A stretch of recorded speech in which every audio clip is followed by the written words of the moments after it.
말씀을 계속 묵상하면서 슬기로운 자와 그리고 의인된 자, 그리고 하나님 앞에 정직한 자, 그리고 또 분별하는 자라는 그런 여러 가지 주제를 두고 또 하나님께서 계속해서 말씀하시는 것을 보았습니다. 우리 찬양할 때 가장 여러분 행복하시죠? 예, 음치 또 박치까지 계시지만 네, 열심히 우리 함께 하나님 앞에 영광을 돌려드리는 이 백성은 내가 나를 위하여 지었나니 나의 찬송을 부르게 하려 함이라. 이사야 43장 21절. 우리의 창조의 목적이 하나님을 경배하고 찬양하는 것이 우리의 목적입니다. 가장 행복할 때가 여러분 언제입니까? 예, 저는 가장 행복할 때가 찬양 드릴 때입니다. 경배할 때입니다. 그분에게 엎드릴 때입니다. 그때가 저에게는 가장 행복한 순간이고 가장 제 일생 일대의 최고의 최상의 순간입니다.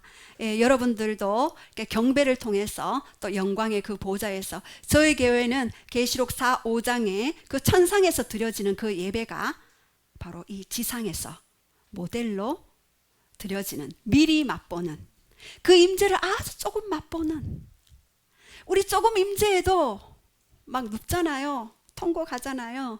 기뻐 뛰잖아요. 천국에는 영원한 임재가 있습니다. 저는 주일날 이렇게 말씀 전하기 전에 찬양 드릴 때 그 영원한 그 임재를 사모하면서 더 드렸으면 좋겠다.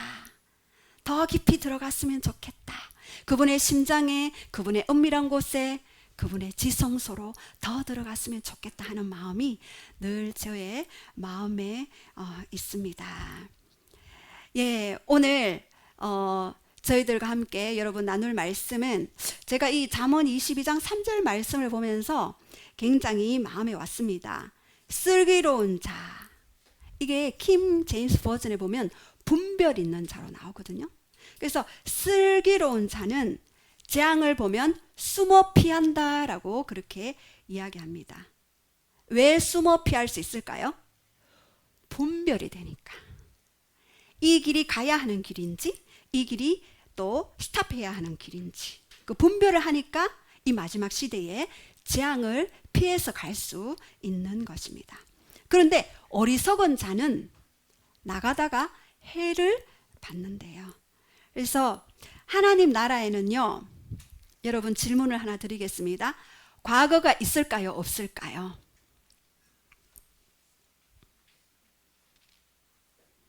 예, 한번 대답해 주십시오. 우리 하음이. 과거 있습니까? 예. 또 없다고 생각하시는 분? 예. 저는 하나님 나라에는 과거가 없겠구나라는 생각을 해봤습니다. 제가 기도하는데 그 감동을 주셨어요. 하나님에게는 미래만 있다. 하나님은 알파와 오메가시고 처음과 나중이시고 시작과 끝이 되시잖아요.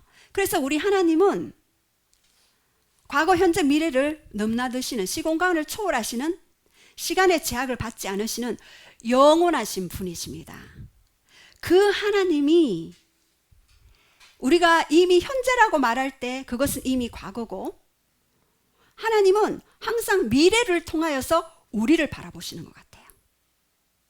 미래에 되어진 나, 미래에 이미 이루어진 나를 바라보시고 현재의 나를 바라보니까 우리 하나님은 강력한 그런 미래의 하나님이시다. 그래서 과거는 미래의 하나님의 뜻을, 하나님과 연합하는 그 길을 가기 위한 하나의 발판일 뿐이다. 예, 그래서 강력한 미래를 가지시고 바라보시는 분. 우리 베드로를 볼 때도 베드로의 이름이 시몬, 요한의 아들 시몬이잖아요. 시몬은 조약돌이라는 뜻이에요. 그런데 예수님이 베드로를 처음 만났을 때 너는 베드로라 하라. 베드로는 뭡니까? 반석입니다. 이미 베드로의 반석의 모습을 보셨기 때문에 베드로라고 칭해 주셨습니다. 너는 조약돌처럼 쓰여지는 그런 존재가 아니야. 너는 이미 반석이야. 그래서 늘 실패할 때도 연약할 때도 쓰러질 때도 너는 반석이야, 조약돌이 아니야 라고 그렇게 미래에 이미 되어질 베드로를 바라보고 계속해서 선포하고 또 주장하시는 줄 믿습니다. 예, 여러분에게도 이미 여러분의 연약함과 실패와 여러분 가정의 어려운 고통, 이런 모든 것들이 미래에 영광스러운 하나님 나라에 들어갈 단지 발판일 뿐이구나. 그래서 우리 하나님은 미래의 하나님이시구나. 제가 묵상하면서 그 계시가 강하게 저에게 왔습니다. 그래서 야, 그렇다, 우리는 미래를 향하여 달려가는 자라는 생각을 했습니다. 그래서 제가 지난주에 어떤 카드라 통신을 들었는데요. 잠언 제가 21장 9절에 다투는 여인과 함께 큰 집에서 사는 것보다 움막에서 사는 것이 나으니라, 우리 큐티 말씀 묵상을 했잖아요. 근데 이게 공동 번역에 보면 바가지 긁는 여인과 함께 큰 집에서 사는 것보다 다락 한 구석에서 사는 편이 나으니라. 제가 20년 전에도 이 말씀 보고 굉장히 충격을 받았거든요. 근데 여기 공동 번역에는 바가지 긁는 여인으로 나오더라고요. 근데 카드라 통신에서 저에게 얘기를 하더라고요. 아니 목사님, 그 여인도 되지만 그 남자도 되지 않습니까? 왜 우리 여자만 피해 보는 것입니까? 이렇게 막 말씀하시더라고요. 그래서 제가 이번에 올라가면은 이 말씀을 제가 바로 잡겠습니다. 여인이지만 우리 남성분도 예, 바가지 긁으시는 분은 네, 이렇게 해석하시기 바랍니다. 무슨 뜻인지 아시겠지요? 네, 자, 이렇게 이건 카드라 통신입니다. 네, 그렇게 아시고 오늘은 우리가 분별의 은사를 받아서 우리가 미래를 준비하고 그리고 이사갈의 그 기름 부음으로 말미암아 우리가 이 시대를 바라보면서 또 우리의 삶에 여러분 삶의 환경과 그리고 여러분 앞에 놓여진 여러 가지 상황, 컨텍스트, 상황 가운데 여러분들이 어떻게 하나님 앞에 나아갈 것인지를 우리가 좀 나아가기를 원합니다. 분별의 중요성입니다. 첫 번째, 우리는 하나님의 영광과 찬송이 되기 위해 하나님의 그 영광 안으로, 그 찬송 안으로 들어가기 위해 우리는 분별이 중요합니다. 자, 우리 빌립보서 1장 9절에서 11절 말씀 다 함께 선포하겠습니다. 시작. 내가 기도하노라 너희 사랑 지식과 모든 청명으로 점점 더 풍성하게 하사. 예, 9절에 사도 바울이 빌립보 교회 성도들을 위해서 지금 중보 기도하고 있습니다. 너희를 위해서 내가 지금 기도한다. 그런데 너희에게 지식과 총명이 넘치기를 기도한다라고 이야기했습니다. 근데 여기 총명이라는 단어에 보면은 공동 번역에 보면은 분별력이라고 되어 있어요. 그리고 킹 제임스 버전 흠정역에는 판단, 그리고 표준 세번역에 보면 통찰력, NIV에 보면은 인사이트. 여기서 총명이지만 분별력을 가지고 그리고 판단을 가지고 그리고 인사이트를 가져라라는 그런 의미입니다. 이것들이 더 풍성해지기를 내가 기도한다라고 그렇게 이야기합니다. 그리고 10절을 한번 읽어주십시오. 너희로 지극히 선한 것을 분별하며 또 진실하여 허물이 없이 그리스도의 날까지 이루고. 예, 여기에서 선한 것을 분별하라라는 킹 제임스 버전 흠정역에 보면 입증하라. 선한 것을 입증하라. 그래서 가장 옳은 것이 무엇인지를 가릴 수 있게 되었다. 그것을 분별함으로써 옳은 것이 무엇인지를 우리가 아는 것입니다. 그래서 이 분별이라는 헬라어 단어는요, 디아리스트라는 단어를 사용하는데요. 명확한 구별, 판단, 결정이라는 뜻이 있습니다. 그래서 이 선한 것들을 명확하게 우리가 구별하여서 판단하여서 결정하여서 우리는 살아가야 한다. 그래서 판단의 감각을 가져야 한다. 이것이 사법적인 어떤 법적인 판단도 포함되어 있는 용어입니다. 그래서 우리의 영적인 감각 기관에 이 분별을, 선과 악을 부지런히 활용하고 그리고 유익한 것과 해로운 것, 그리고 취해야 할 것과 버려야 할 것을 분별해야 합니다. 여러분, 선해 보인다고 다 하나님의 것일까요? 하나님은 선하신 분이시죠. 완벽한 선이십니다. 그분에게는 악이 조금도 없습니다. 너무나 선하시기 때문에 저는 날마다 하나님 앞에 가고 싶어요. 예. 여러분, 그런데 제가 어떤 우리 외국에서 사역하는 우리 후배 자매님이 그 얘기를 했어요.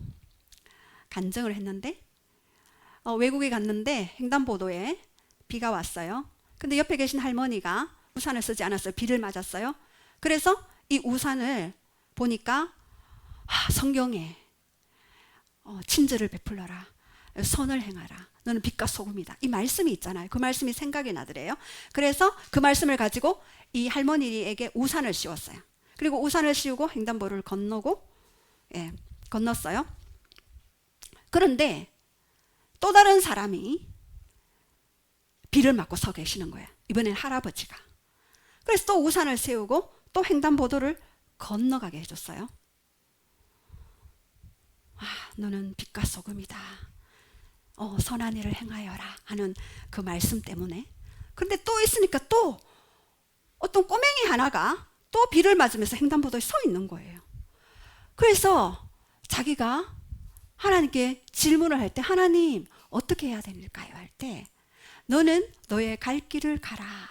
지금은 이제는 너희가 가야 할 때다라고 그렇게 말씀해 주셨대요. 제가 그 간증을 들으면서 어제 훈한 영국에 있는 자매인데, 그 간증을 들으면서 제가 오래전 간증이었는데 제가 머리에 전구가 딱 이렇게 켜지는 그거를 느꼈거든요. 그래서 우리가 하나님은 선하시지만 이 땅에 많은 선한 일들을 우리가 행하지만 분별을 해야 한다. 왜냐하면 불교에서도 선한 일이 있죠. 자비를 행하라 하고, 그리고 이슬람의 교도도 나그네를 대접하라라고 해서 나그네를 대접하는 것들을 아주 귀하게 여깁니다. 그래서 이슬람권에 가면은 숙식을 걱정 안 해도 돼요. 다 와서 우리 집에 가서 쉬고 가세요, 주무시고 가세요. 그렇게 하게 됩니다.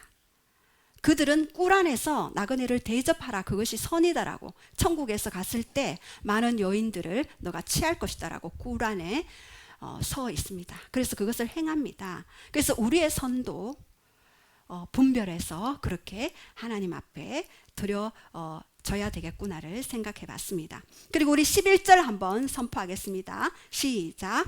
예수 그리스도로 말미암아 의의 열매를 가득하여 하나님의 영광과 찬송이 되기를 원하노라.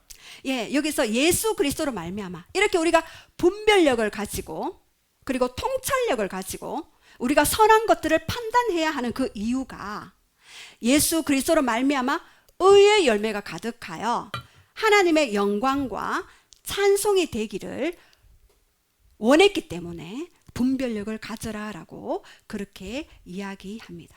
우리가 예수 그리스도로 말미암아 우리는 의의 열매를 맺게 됩니다. 그리고 그것이 우리의 삶을 통해서 하나님의 영광과 찬송이 되어지고 우리의 삶의 노래가 되어지는 것입니다. 자, 그래서 분별의 중요성 두 번째를 보겠습니다. 선악을 분별하기 위해 우리는 또 해야 합니다. 히브리서 5장 14절 한번 보겠습니다. 시작. 단단한 음식은 장성한 자의 것이니 그들은 지각을 사용함으로 연단을 받아 선악을 분별하는 자들이니라. 예, 우리 연약한 자는 죽을 먹지만 장성한 자는 단단한 음식을 먹게 되죠. 자, 그런데 여기에서 그들은 지각을 사용한다 그랬어요. 여기서 지각이라는 단어는요, 아이스테테리온, 감각이라는 뜻입니다. 이 지각은 감각인데 깨닫다, 이해하다의 명사형이에요. 깨달음, 이해함. 그래서 이것은요, 지적인 감각이보다는 우리 마음 안에 어떤 감각들, 영적인 감각들을 이야기합니다. 그래서 어떤 현상들을 분별할 수 있고 판단할 수 있는 것이다라고 그렇게 이야기합니다. 그래서 우리는 지각을 사용해야 하는데요, 자연계에 오감이 있죠. 시각, 청각, 후각, 미각, 촉각이 있죠. 근데 영계에도요, 동일하게 영적인 오감이 있어요. 그래서 우리는 영으로 보죠. 그리고 영으로 하나님의 영의 귀로 하나님의 음성을 들어요. 그리고 어떤 사람은 기도를 막 하면은 어떤 장미꽃 향이 쫙 이렇게 냄새가 맡아지는 부분들이 있어요. 우리가 천상에 올라갔을 때. 그리고 뭔가 우리의 몸에도 촉각처럼 떨림이 오기도 하고 불이 들어오기도 하고 그리고 진동이 오기도 하고 뭔가 전기처럼 전류처럼 이렇게 오는 경우가 있어요. 저는 주로 불과 전류로 제 안에 이렇게 뭔가 많이 와요. 어떤 사역을 딱 들어가려고 하면은 뭔가 성령님께서 그 사인을 주셔요. 자, 그래서 우리의 영적인 오감을 영계에 열어놔야만 합니다. 근데 선악을 분별하는 자라라고 그렇게 이야기했잖아요. 근데 선악을 분별해야 하는 이유가 뭘까요? 선악을 분별해야 하는 이유. 첫사람 아담이 오직 에덴에 있었을 때만 거기에는 선만 있었어요. 그런데 타락하고 선악을 알게 하는 나무를 열매를 먹었죠. 그리고는 타락했죠. 그 다음부터는 우리의 혼이 타락했고 우리의 심령이 타락했기 때문에 이 항상 선과 악을 분별할 수 있는 감각을 가져야만 합니다. 그것이 말씀을 통해서 또한 하나님이 주시는 그런 음성들을 통하여서 환경들을 통하여서 그래서 이 분별이 되지 않을 때 우리는 삶에 있어서 많은 고통을 당하게 되죠. 근데 성령님 안에 있으면은요, 여러분 안 좋은 환경도 뭔가 하나님이 좋은 환경 쪽으로 계속해서 이끌어 가셔요. 그것이 성령님과 동행하는 자의 특권입니다. 자, 그래서 선과 악을 분별해야 하는데 왜요? 온 세상은 악한 잔에 처했기 때문에 악이 함께 존재하기 때문에 그래서 우리는 선과 악을 항상 분별해야 합니다. 그래서 능력이 있다고 다 선이 아니고 부가 있다고 다 선이 아닙니다. 그러나 하나님 안에서 그것이 풀어질 때 그것이 선이 되어집니다. 특별히 우리 청년들, 결혼을 앞두고 있는 청년들은 이 분별력을 가져야 합니다. 우리가 분별의 중요성 세 번째, 하나님 나라를 알기 위해서입니다. 고린도전서 2장 13절과 16절 말씀 우리 다 함께 선포하겠습니다. 시작. 우리가 이것을 말하거니와 사람의 지혜가 가르친 말로 아니하고 오직 성령께서 가르치신 것으로 하니 영적인 일은 영적인 것으로 분별하느니라. 예, 여기서 사람의 지혜가 가르친 말로 하지 않았어요. 하나님의 그 말씀을 풀거나 그 말씀을 묵상할 때 오직 성령께서 가르쳐 주셔야지만이 우리는 깨달을 수 있습니다. 그래서 영적인 것은 영으로서만 분별이 되어집니다. 그래서 14절에 선포하겠습니다. 14절. 육에 속한 사람은 하나님의 성령의 일들을 받지 아니하나니 이는 그것들이 그에게는 어리석게 보이며 또 그는 그것들을 알 수 없나니 그러한 일은 영적으로 분별되기 때문이라. 예, 육에 속한 사람은 하나님의 성령의 일을 받지도 못하고 또 미련해 보인대요. 우리 육에 속한 사람들은 우리가 기도하거나 우리가 찬양하며 손들고 경배하는 이 일들이 너무나도 어리석어 보이죠. 그래서 제가 예전에 미용실에 갔는데 그 아가씨에게 제가 전도를 하기 위해서 어떤 하나님의 감동으로 몇 마디 말을 나누었어요. 근데 그 미용실에 있는 아가씨가 자기는 교회 갔을 때 사람들이 새벽 기도 때 울부짖으면서 기도하는 게 너무 무서워서 교회가 가기 싫대요. 그래서 제가 그랬어요. 아, 그렇습니까? 그러면서 이제 예수님에 대해서 계속 이야기를 하면서 이분이 갑자기 울기 시작하는 거예요. 그러면서 이야기를 하는 거예요. 내가 제일 싫어했는데 내가 왜 울고 있죠? 왜 울고 있죠? 그러면서 그러더라고요. 그래서 성령님이 역사하시기 때문에 눈물이 나는 것입니다. 너무나 감격하고 너무나 그 임재 때문에 눈물을 흘리는 것입니다. 라고 그렇게 이야기를 했습니다. 그리고는 그분이 그때부터 말씀을 듣기 시작하고 가까운 교회에 그렇게 가라고 그렇게 이야기를 했었습니다. 그래서 여기에서 육에 속한 사람은요 반드시 성령을 받아야지만이 그 성령 안에서 모든 것들이 해석이 되어지고 성령 안에서 이해가 되어지고 깨닫게 되어집니다. 그래서 여기서 영적으로 분별되다라는 아니크리노라는 단어를 사용하는데요. 구별하다, 조사하다, 검토하다, 질문하다. 그래서 우리는 하나님의 그 말씀을 받았을 때, 말씀을 묵상할 때 하나님께 항상 질문을 해야 합니다. 그리고 영으로 그 깨달은 것들도 하나님께 항상 질문을 하는 습관을 가지시기 바랍니다. 왜요? 나의 양은 내 음성을 듣는다라고 했습니다. 우리는 모두가 예수님의 자녀이죠. 그리고 친구이죠. 그래서 우리는 예수님의 양이기 때문에 그 음성을 들어야만 합니다. 그것은 필수입니다. 성령님의 음성을 듣는 것. 구약에게는 선지자에게만 그 음성을 이야기했지만 구약의 요엘서 2장 28절 모든 육체에게 나의 영을 부어주겠다 라고 했던 그 요엘서 2장 28절의 말씀의 성취가 이제 오순절 마가의 다락방 성령이 임함으로써 모든 육체에게 풀어지는 역사가 있게 되었습니다.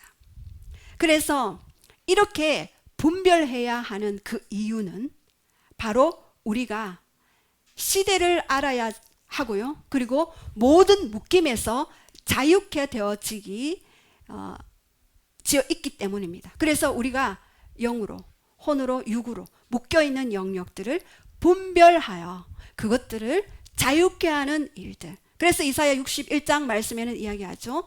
주의 영이 내게 임하였으니 내게 기름을 부으사 마음이 가난한 자에게 복음을 전하고 포로된 자에게 자유를 갇힌 자에게 노임을 전파하는 주의 영이 임했을 때 그 일들이 풀어지는 일들이 있게 됩니다. 그래서 어떤 사람이 왔을 때 치유사역을 하잖아요. 저는 치유사역을 이렇게 오랫동안 했지만 이분이 영의 문제인지 그것이 단순한 육체 문제인지 단순한 육체의 문제면은요 다 치유가 돼요. 왜냐하면 예수님이 치유자이시기 때문에. 근데 그게 영의 문제인지 혼의 문제인지 혼도 감정의 문제인지 아니면 생각의 지적인 문제인지 여러 부분들을 파악해서 검토해서 분별해서 그물에게 맞는 처방을 해야 합니다. 중보기도 할 때도 마찬가지. 이 우리 아이들 아니면은 우리 친족들이 중보기도 할 때 아니면 지역과 열방을 위해서 기도할 때 이것이 영적인 문제인지 아니면은 혼의 이 감정적인 문제인지 잘못된 생각의 문제인지 그 통로들을 성령님께 묻고 분별하여 그래서 그 연약한 부분을 미리 파쇄하고 미리 성령님이 역사해달라고 기도하는 것 이것은 중보기도 할 때도 굉장히 중요한 감각기관으로 분별이 쓰여지게 됩니다. 자, 그리고 우리가 분별할 때 두 번째, 자신의 마음을 분별해야 돼요. 자, 히브리서 4장 12절 한번 선포하겠습니다. 시작. 하나님의 말씀은 살아있고 활력이 있어 좌우의 날선 어떤 검보다 예리하여 혼과 영과 및 관절과 골수를 찔러 쪼개기까지 하며 또 마음의 생각과 뜻을 판단하나니. 예, 우리가 잘 아는 말씀이죠. 하나님의 말씀은 어떻다고요? 살아있대요. 여러분 믿으십니까? 아멘. 하나님의 말씀이 살아있대요. 이것은 우리에게 너무나 놀라운 소식입니다. 굿뉴스예요. 그래서 우리가 말씀을 선포해야 되고 말씀을 묵상해야 되고 그 말씀을 가져야 하는 것입니다. 왜요? 말씀이 살아있기 때문에. 그리고 그 말씀은 활력이 있어 운동을 한대요. 그래서 영과 혼과 및 관절과 골수까지 찔러 쪼개기까지 하고 우리의 마음의 생각도 판단한다라고 이야기했습니다. 여기서 마음의 생각과 뜻을 판단하나니 크레타세우스라는 단어인데요. 판단이라는 생각 있지만 생각이나 감정에 대해서 의견을 말하는 것이라는 뜻입니다. 그래서 우리의 마음과 생각에 대해서 하나님의 말씀이 의견을 제시한대요. 말씀으로 우리의 생각과 감정에 의견을 제시한대요. 네 생각이 이렇구나. 네 마음이 이렇구나. 라고 말씀이 우리에게 의견을 제시해 주신대요. 그래서 공동 번역에는 이렇게 되어 있습니다. 우리 한번 선포할까요? 시작. 하나님의 말씀은 살아있고 힘이 있으며 어떤 쌍날 칼보다도 더 날카롭습니다. 그래서 사람의 마음을 꿰뚫어 영혼과 정신을 갈라놓고 관절과 골수를 쪼개어 그 마음 속에 품은 생각과 속셈을 드러냅니다. 아멘. 말씀 너무너무 놀랍지 않나요? 이 말씀이 어떤 쌍날칼보다 더 날카롭대요. 그래서 우리가 전쟁에 나갈 때 쌍날칼보다 더 날카로운 말씀을 가지고 나가야 되겠죠. 여러분 영적 전쟁에 임해 있습니까? 쌍날칼보다 더 날카로운 이 말씀을 가지고 전쟁하시기 바랍니다. 여러분 육으로 싸우지 마시기 바랍니다. 저요 이 사실 몰라서 육으로 싸우다가 많이 피를 흘렸습니다.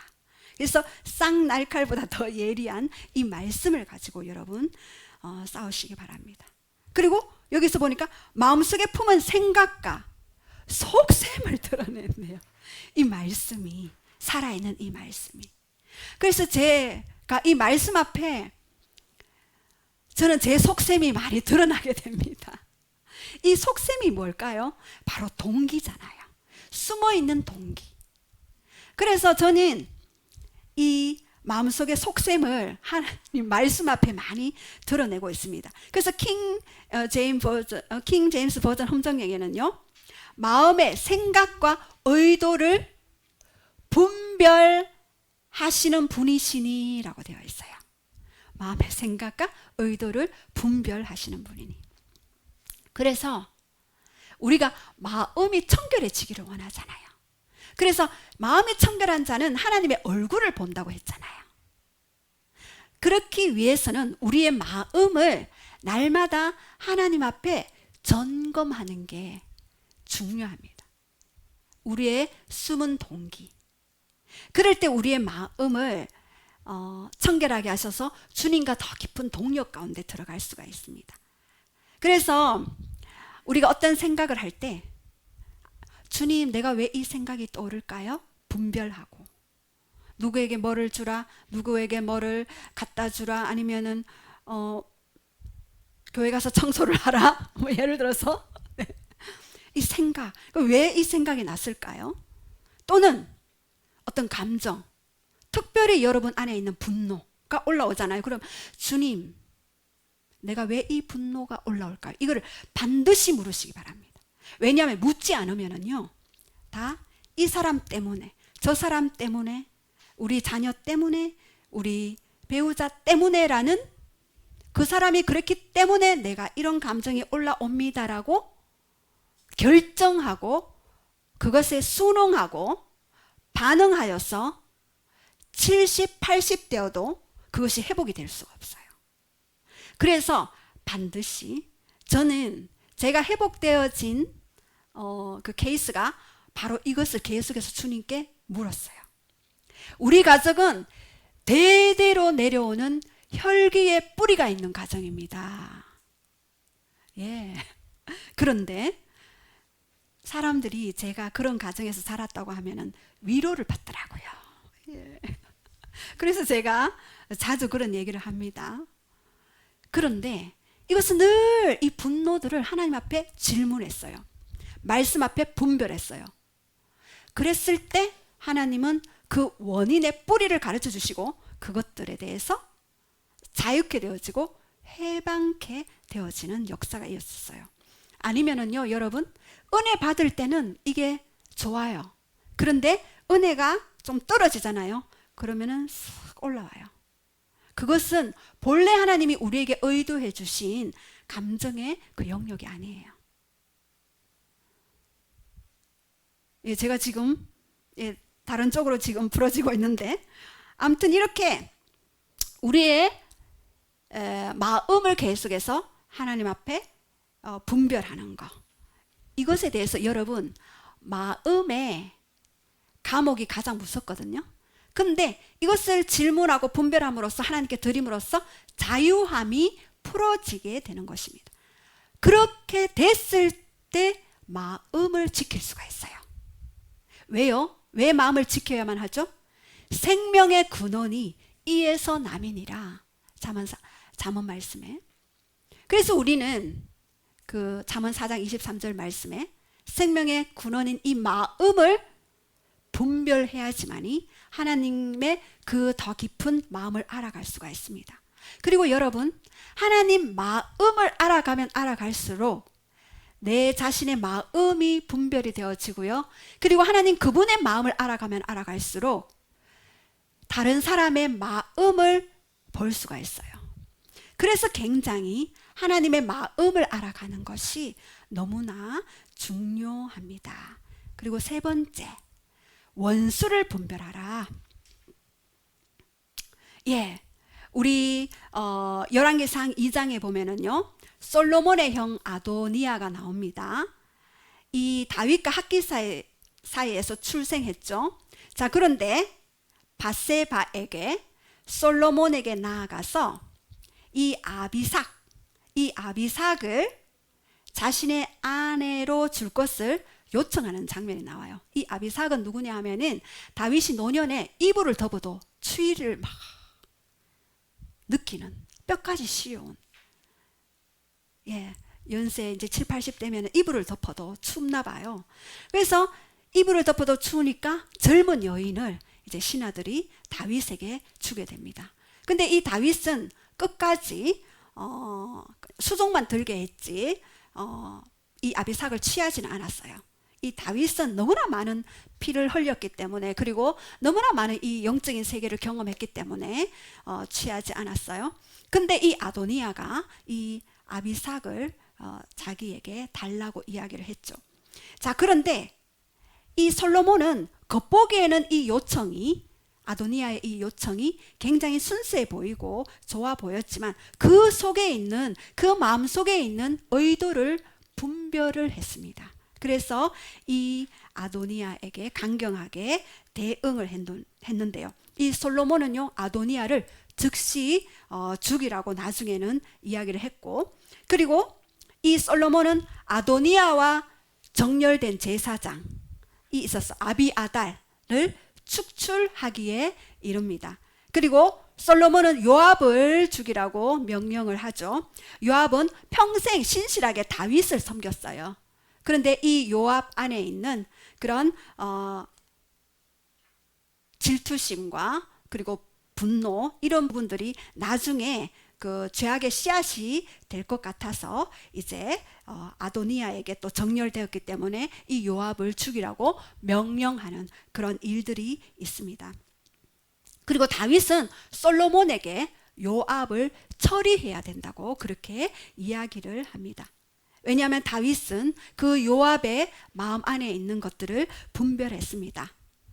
요압은 다윗을 섬기면서 여러 좋은 일을 또 했죠. 여부수 사람을 쳤고, 그리고 유다의 원수들을 정복했고, 그리고 다윗에게 굉장히 충성심이 있었던 그런 요압이었죠. 그래서 이 다윗에게 너무나 충성심을 가지고 있었지만 다윗의 아들 압살롬을 죽여버렸어요. 왜요? 압살롬이 다윗을 반역했기 때문입니다. 그래서 이 요압을 처리하라고 그렇게 이야기했습니다.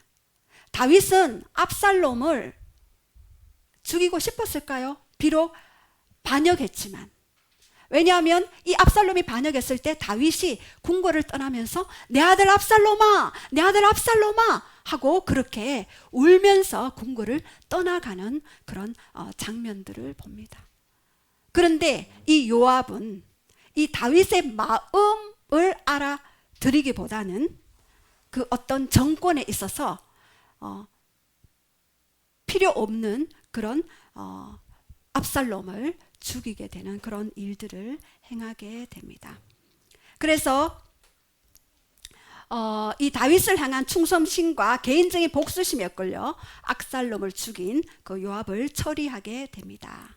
그리고 아브넬과 아미사도 죽이기도 했는데요. 이 아브넬은 복수심 때문에, 왜냐하면 아브넬의 동생 아사엘을 죽인 대가로 이 복수심 때문에 이제 죽이게 되었고, 또 아마사는 질투심 때문에 죽여버렸습니다.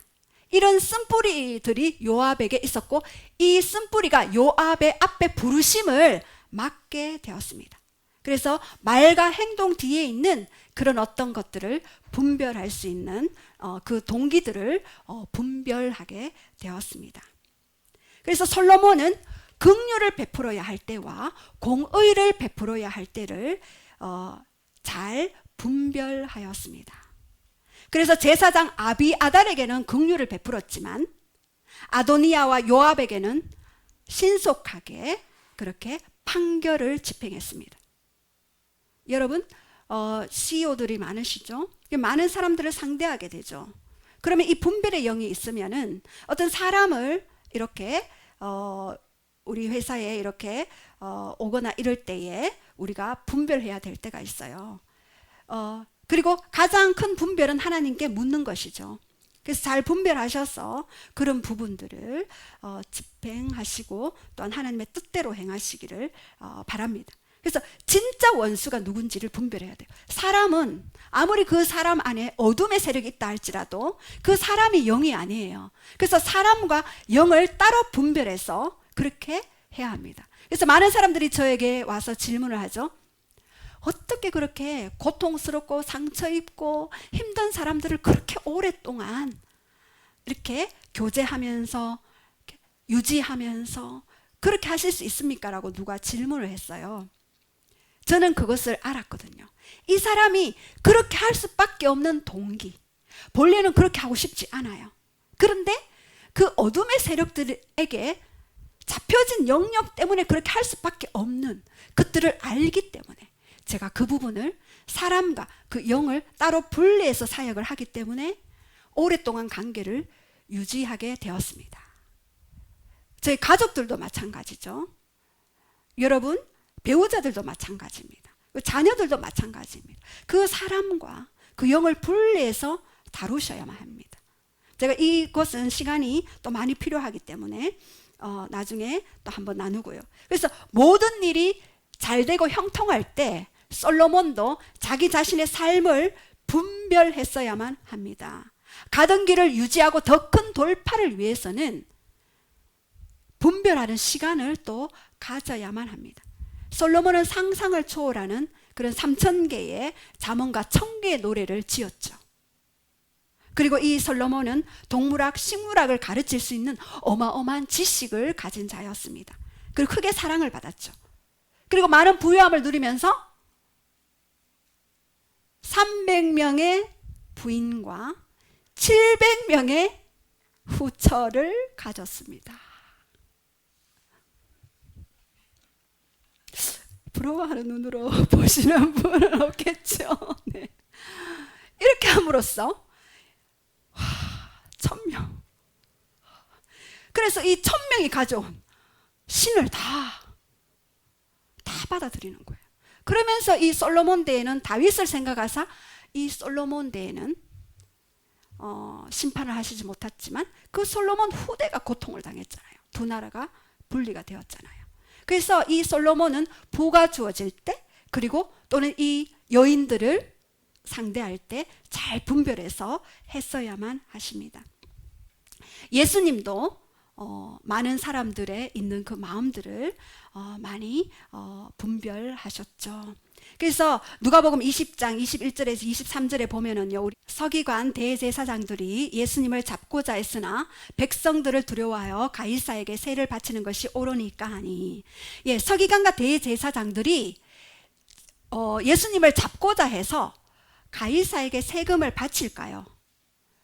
우리로 치면은 나라에 세금을 바칠까요? 말까요? 라고 이렇게 질문을 했을 때 예수님은 여기서 아셨다, 카타노에요, 충분히 관찰했고 발견하다라는 의미입니다. 그 속에 있는 숨은 동기를 발견을 했죠. 근데 예수님의 답변이 굉장히 지혜 있게 답변했습니다. 어떻게 답변했죠? 가이사의 것은 가이사에게, 그리고 하나님의 것은 하나님에게.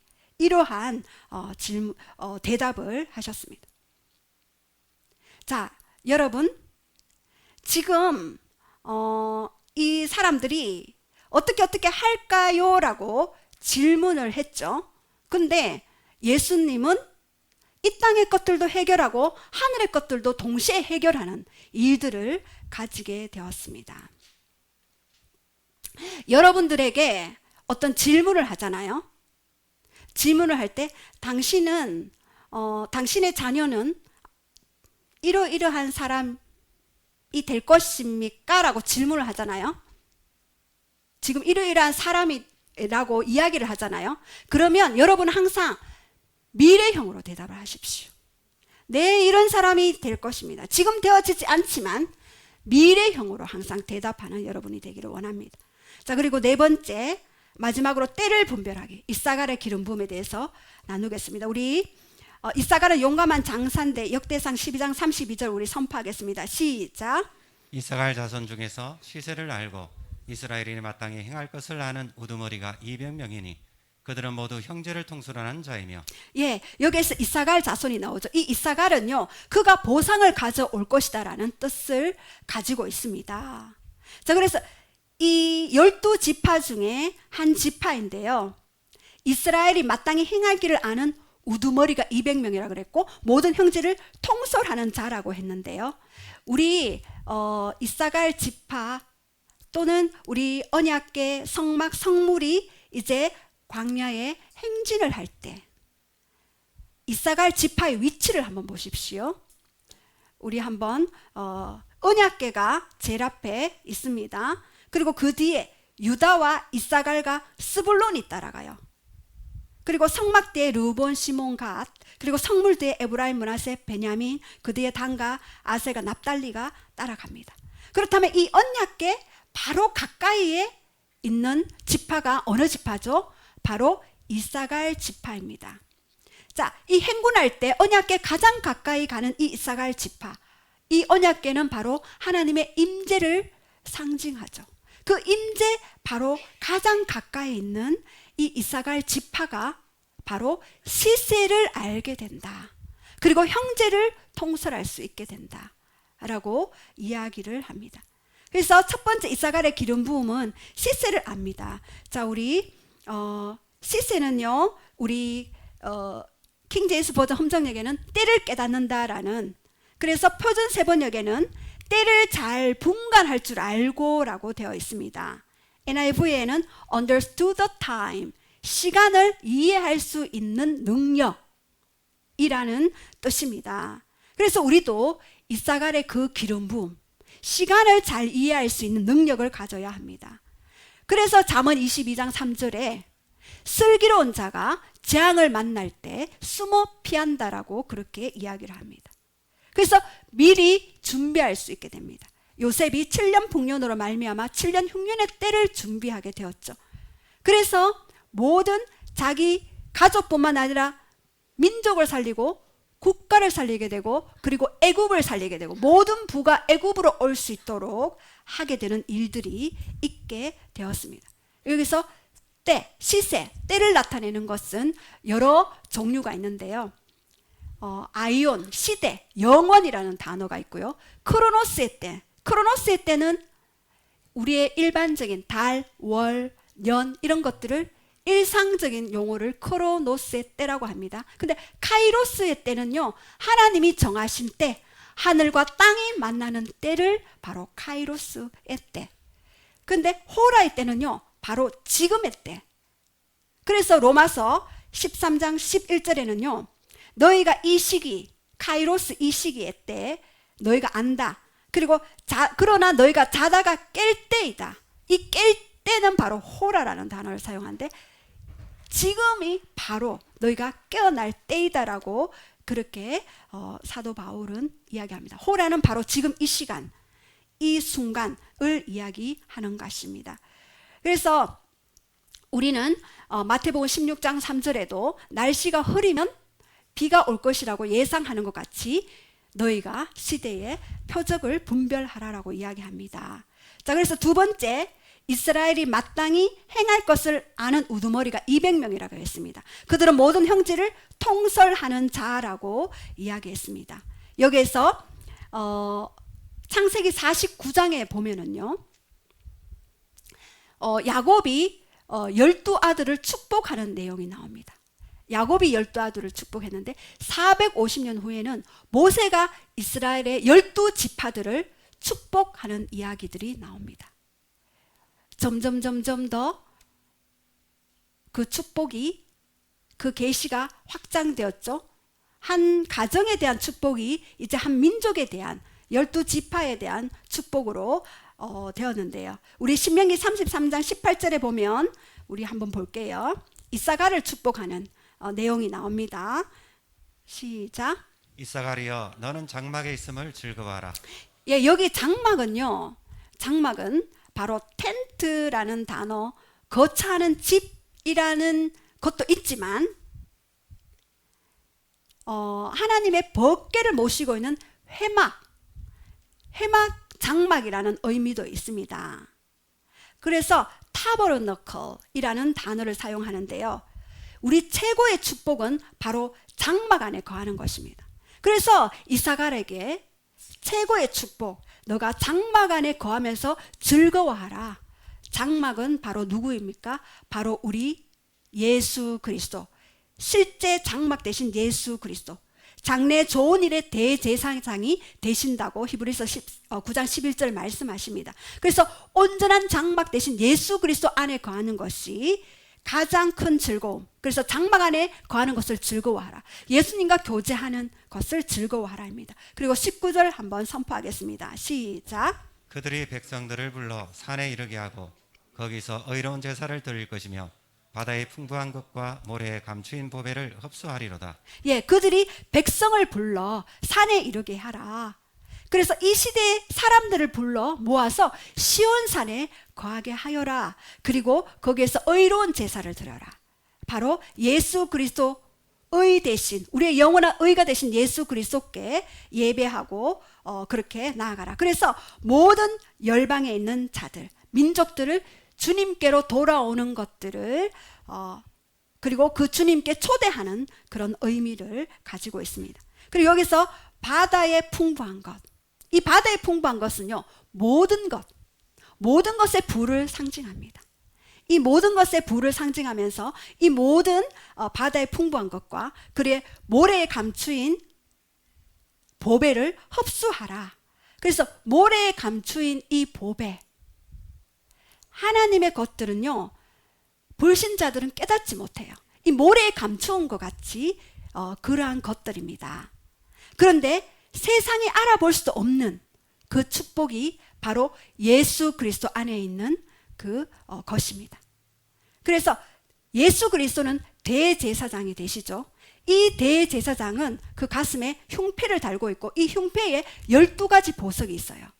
이 12가지 그 보석을 가진 것처럼 우리는 그 예수 그리스도의 그 심장 안에 있는 보석이고, 또한 우리가 바로 제사장들이기 때문에 우리가 이 12가지 보석을 가지고 있다라는 의미입니다. 그래서 감추인, 모래에 감추인 이 보석들을 우리가 소유하고 그리고 그것들을 나누라라는 그런 의미입니다. 그래서 이 이사갈, 이 시세를 알고 모든 형제들, 이 마땅히 행할 바를 아는 자들, 그리고 이 형제들을 통솔하는 자. 그래서 여러분들이 여러분 가정을 통솔하는 자, 그리고 여러분 가문을 통솔하는 자, 그리고 지역과 열방을 이 이사갈의 기름 부음으로 통솔하는 자가 되기를 선포합니다. 예, 우리 함께 기도하면서 나아갈 때 우리 결론을 한번 보겠습니다. 제가 정리를 해드리겠는데요. 자, 분별의 중요성, 하나님의 영광과 찬송을 위해, 그리고 선악을 분별하기 위해서입니다. 그리고 두 번째, 내 마음을 분별하라. 그래서 우리는 동기를 분별하고 그리고 우리의 마음의 청결을 위해서, 하나님과 더 깊은 연합과 교제를 위해서 내 마음을 분별하라. 그리고 원수를 분별하라. 바로 아도니아와 솔로몬의 그 예를 보면서 우리는 원수를 분별해야 합니다. 그리고 때를 분별해야 합니다. 바로 이 이사갈의 이 기름 부음, 마지막 주님 오시는 그 길을 예비하는 그때, 그 시점을 우리가 분별하고 우리가 어떻게 하나님 앞에 정렬되어 있을 것인지를 그 때를 분별하는 여러분이 되기를 원하며 우리 함께 찬양하며 그렇게 나아갑니다. 우리 함께 기도할 때에